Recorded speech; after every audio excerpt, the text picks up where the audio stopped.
हर पल माज़ी थींदो आहे ऐं हर पल याद छॾींदो आहे।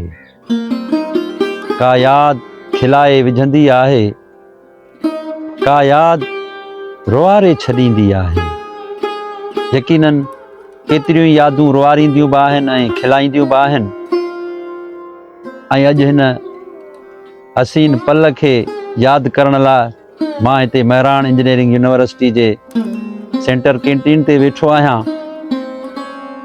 ऐं हींअर सिज बि लही रहियो आहे ऐं सिज मुंहिंजे साम्हूं आहे, जेको आहिस्ते आहिस्ते लही रहियो आहे। ऐं इहे सिज जे लहण जो मंज़र बि आहे। ऐं मां हिन वक़्तु महराण इंजीनियरिंग यूनिवर्सिटी जे हिन सेंटर कैंटीन जे ॿाहिरां वेठो आहियां। ऐं मूंखे केतिरा ई शागिर्द ॿुधनि पिया ऐं ॾिसनि पिया। जंहिं वक़्तु बि ॾिसो त ज़रूरु जेके बि हिन महराण यूनिवर्सिटीअ मां शागिर्द पढ़ी विया आहियो या पढ़ो पिया, त ज़रूरु इन्हनि पलनि जे बारे में जेके तव्हां हिते गुज़ारिया आहिनि उन्हनि लाइ ज़रूरु लिखिजो ऐं ॿुधाइजो। कंहिं शाइर चयो त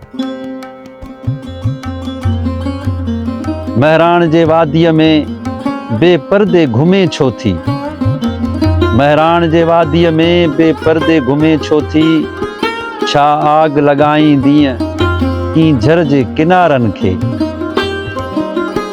ॿुधी बांग जॾहिं मजनूअ चो तरफ़ मुनारनि मां,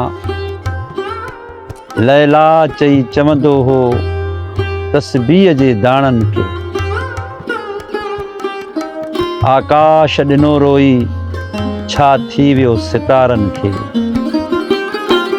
सो ही महराण यूनिवर्सिटी आहे ऐं हिते बि केतिरा ई शागिर्द पढ़नि था।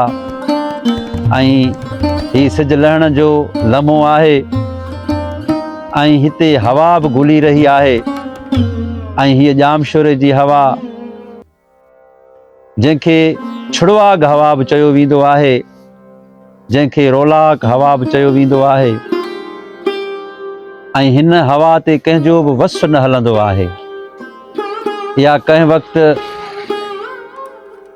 कंहिं महबूब जे वारनि सां खेॾंदी आहे, उन्हनि खे विखेरे छॾींदी आहे। त वरी कंहिं वक़्तु हुन जे कपिड़नि सां बि खेॾंदी आहे ऐं उन्हनि खे हिकु हंधि बीहण न ॾींदी आहे। ऐं इहा हवा जॾहिं कंहिं बाग़ में बि घुलंदी आहे त हवा जे घुलण सां गुल बि लुॾंदा आहिनि ऐं हिक ॿिए खे सुरी पुरी भाकुर पाईंदा आहिनि।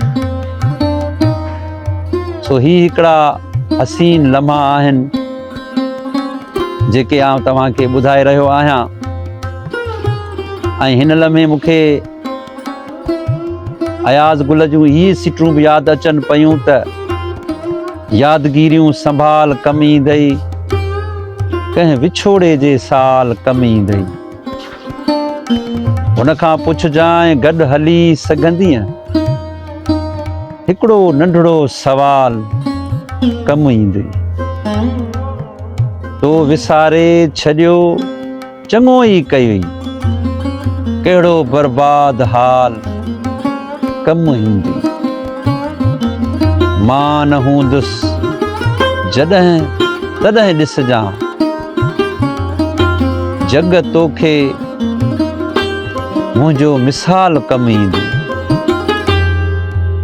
सो हर पल हर वक़्तु जंहिंजूं यादगिरियूं माण्हू जॾहिं वांदो वेठो हूंदो आहे त उनखे यादि ईंदियूं आहिनि। ऐं तव्हां बि जॾहिं मुंहिंजी हीअ वीडियो ॾिसो त मुंहिंजे चैनल खे बि सब्सक्राइब कजो। ऐं महराण हिन इंजीनियरिंग यूनिवर्सिटीअ में जेके बि शागिर्द पढ़नि था या पढ़ी विया आहिनि त उहे ज़रूरु हिन शाम जे पहर ते ऐं लहंदड़ सिज ते ज़रूरु कमेंट्स ॾिजो। ऐं इहो बि ज़रूरु लिखिजो त तव्हां हिन सिज लहण वारे महल खे ऐं पलनि खे यूनिवर्सिटीअ जे हिन इदारे में कीअं गुज़ारियो। हॉस्टल ते वेही गुज़ारियो या सेंटर कैंटीन जे हिन कुर्सियुनि ते वेही गुज़ारियो या कंहिंखे हथ में ॾेई एल्सा काज़ी वारे रोड ते गुज़ारियो या अलमंज़र ते वञी गुज़ारियो। सो साथ सलामत जिते बि हुजो, ख़ुशि हुजो, जीअंदा रहो ऐं मुस्कुराईंदा रहो।